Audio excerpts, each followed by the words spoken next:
ರಾಜ್ಯಪಾಲರ ನಡೆ ಎಷ್ಟು ಮಟ್ಟಿಗೆ ಸರಿ ಅಂತೀರಿ? ನೋಡಿ, ಒಬ್ಬ ರಾಜ್ಯಪಾಲರ ಸ್ಥಾನ ಇದೆಯಲ್ಲ, ಅದು ಕಾನ್ಸ್ಟಿಟ್ಯೂಷನಲ್ ಪೊಸಿಷನ್. ಅದು ನಾವು ಮನವಿ ಮಾಡ್ತಿರೋದು ಅಂದರೆ, ದಯವಿಟ್ಟು ಕಾನೂನುಬದ್ಧವಾಗಿ ಮತ್ತು ಕಾನ್ಸ್ಟಿಟ್ಯೂಷನ್ ಏನು ಹೇಳುತ್ತೋ ಅದನ್ನು ಆ ಕೆಲಸನ ದಯವಿಟ್ಟು ತಾವು ಮಾಡಿ ಅಂತ.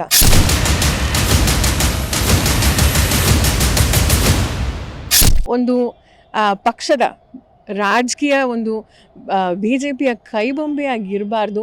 ತಮ್ಮ ಕೆಲಸನ ದಯವಿಟ್ಟು ಕರೆಕ್ಟಾಗಿ ಮಾಡಬೇಕು ಅಂತ ನಮ್ಮೆಲ್ಲರ ಮನವಿ ಇದೆ.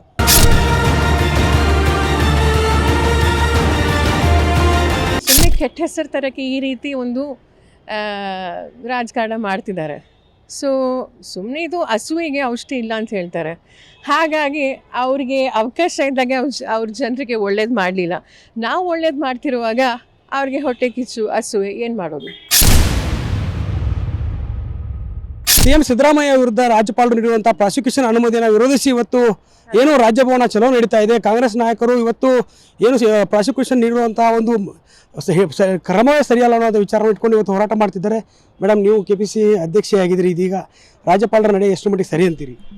ನೋಡಿ, ಒಬ್ಬ ರಾಜ್ಯಪಾಲರ ಸ್ಥಾನ ಇದೆಯಲ್ಲ, ಅದು ಕಾನ್ಸ್ಟಿಟ್ಯೂಷನಲ್ ಪೊಸಿಷನ್. ಅದು ನಾವು ಮನವಿ ಮಾಡ್ತಿರೋದು ಅಂದರೆ, ದಯವಿಟ್ಟು ಕಾನೂನುಬದ್ಧವಾಗಿ ಮತ್ತು ಕಾನ್ಸ್ಟಿಟ್ಯೂಷನ್ ಏನು ಹೇಳುತ್ತೋ ಅದನ್ನು ಆ ಕೆಲಸನ ದಯವಿಟ್ಟು ತಾವು ಮಾಡಿ ಅಂತ. 4 ಜನರು BJPಯ ಮತ್ತು JDSನ ಮುಖಂಡರು ಮತ್ತು ಮಂತ್ರಿಗಳಾಗಿರುವಂಥ ನಾವು ವಿತ್ ಎವಿಡೆನ್ಸ್ ನಾವು ಕೊಟ್ಟಿದ್ದೀವಿ ರಾಜ್ಯಪಾಲರಿಗೆ. ಈಗಲ್ಲ, ನಿನ್ನೆ ಅಲ್ಲ, ಮೊನ್ನೆ ಅಲ್ಲ, ಭಾಳ ದಿವಸ ಆಯಿತು, ಭಾಳ ತಿಂಗಳಾಯಿತು. ಮುರುಗೇಶ್ ನಿರಾಣಿ ಅವರಿರ್ಬೋದು, ಶಶಿಕಲಾ ಜೊಲ್ಲೆ ಅವರಿರ್ಬೋದು, ಶ್ರೀ ಕುಮಾರಸ್ವಾಮಿ ಅವರಿರ್ಬೋದು, ಮತ್ತು ಜನಾರ್ದನ್ ರೆಡ್ಡಿ ಅವರು ಇರ್ಬೋದು. ದಯವಿಟ್ಟು ಅವರಿಗೂ ಸಹ, ಅವ್ರ ಮೇಲೂ ಸಹ ದಯವಿಟ್ಟು ಕ್ರಮ ನೀವು ತಗೋಬೇಕು ಅಂತ. ಯಾಕಂದರೆ ಇದು ನೋಡಿ, ನಮ್ಮ ರಾಜ್ಯದ ಜನರಾಗಿರಲಿ, ದೇಶದ ಜನರಾಗಿರಲಿ, ನಾವು ನೋಡ್ತಾ ಇದ್ದೀವಿ. ಈಗ ಒಂದು BJPಯ ಕೈಬೊಂಬೆಯಾಗಿ ದಯವಿಟ್ಟು ಕೆಲಸ ಮಾಡಬಾರ್ದು. ದಯವಿಟ್ಟು ಏನು ನ್ಯಾಯವಾಗಿದೆಯೋ ಅದಕ್ಕೆ ತಾವು ಪ್ರಾಸಿಕ್ಯೂಷನ್ಗೆ ಸ್ಯಾಂಕ್ಷನ್ ಕೊಡಬೇಕು ಅಂತ ನಾವು ಮನವಿ ಮಾಡ್ತಾ ಇದ್ದೀವಿ. ರಾಜ್ಯದ ಒಬ್ಬರು ಮುಖ್ಯಸ್ಥ ಆಗ್ತಾರೆ ಮೇಡಮ್ ರಾಜ್ಯಪಾಲರು. ಈ ಸಚಿವ ಸಂಪುಟ ಸಲಹೆ ನೀಡಿದರೂ ಕೂಡ ತರಾತುರಿಯಲ್ಲಿ ಈ ನಿರ್ಧಾರಗಳನ್ನು ತೆಗೆದುಕೊಂಡಿದ್ದಾರೆ. ಇದೊಂಥರ ದ್ವೇಷದ ರಾಜಕಾರಣ ಸಿದ್ದರಾಮಯ್ಯನವರು ಅಸ್ಥಿರಗೊಳಿಸೋದು. 100% ನೋಡಿ, 4 ವರ್ಷ ಇಲ್ಲಿ BJP ಸರ್ಕಾರ ಇದ್ದಾಗ ಅವರಿಗೆ 40% ಕಮಿಷನ್ ಸರ್ಕಾರ ಅಂತ ಹೆಸರು ಬಂತು. ಅವರು ಸಹ ಜನರಿಗೆ ಕೆಲಸ ಮಾಡಲಿಲ್ಲ ಇಲ್ಲಿ ನಮ್ಮ ಕನ್ನಡಿಗರಿಗೆ. ಆದರೆ ಈಗ ಆಲ್ಮೋಸ್ಟ್ 1.25 ವರ್ಷದಿಂದ ನಮ್ಮ ಕಾಂಗ್ರೆಸ್ ಸರ್ಕಾರ ಬಂದ ಮೇಲೆ ನಾವು ಒಳ್ಳೆ ಕೆಲಸ ಮಾಡ್ತಿದ್ದೀವಿ. ಏನೋ ಒಂದು ಮಾಡಿ ಕೆಟ್ಟ ಹೆಸರು ತರಬೇಕು, ಆ ಒಂದು ಕಾರಣಕ್ಕೋಸ್ಕರ ಈ ರೀತಿ ಅಪಪ್ರಚಾರ ಮಾಡಿ ಅವರು ಮಾಡ್ತಿದ್ದಾರೆ. ಸೊ ನಮ್ಮ ದೇಶದ ಜನರಾಗಿರಲಿ, ನಮ್ಮ ಕನ್ನಡಿಗರಾಗಿರಲಿ, ಎಲ್ಲರೂ ನೋಡ್ತಿದ್ದಾರೆ.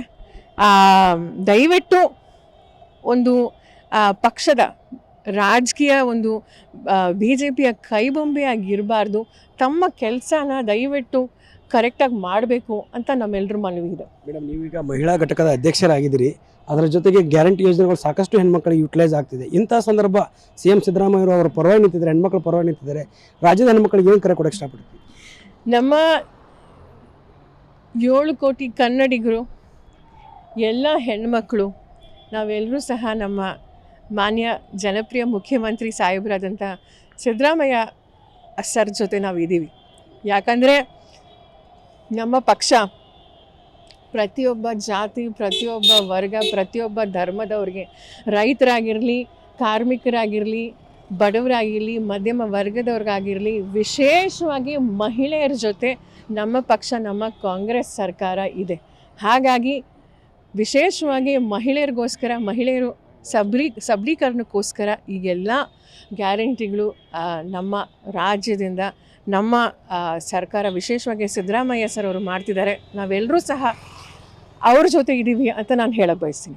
BJP JDS ಇವತ್ತು CM ನೈತಿಕ ಹೊಣೆ ಇವತ್ತು ರಾಜೀನಾಮೆ ನೀಡಬೇಕು ಅಂತ ಹೇಳ್ತಾರೆ.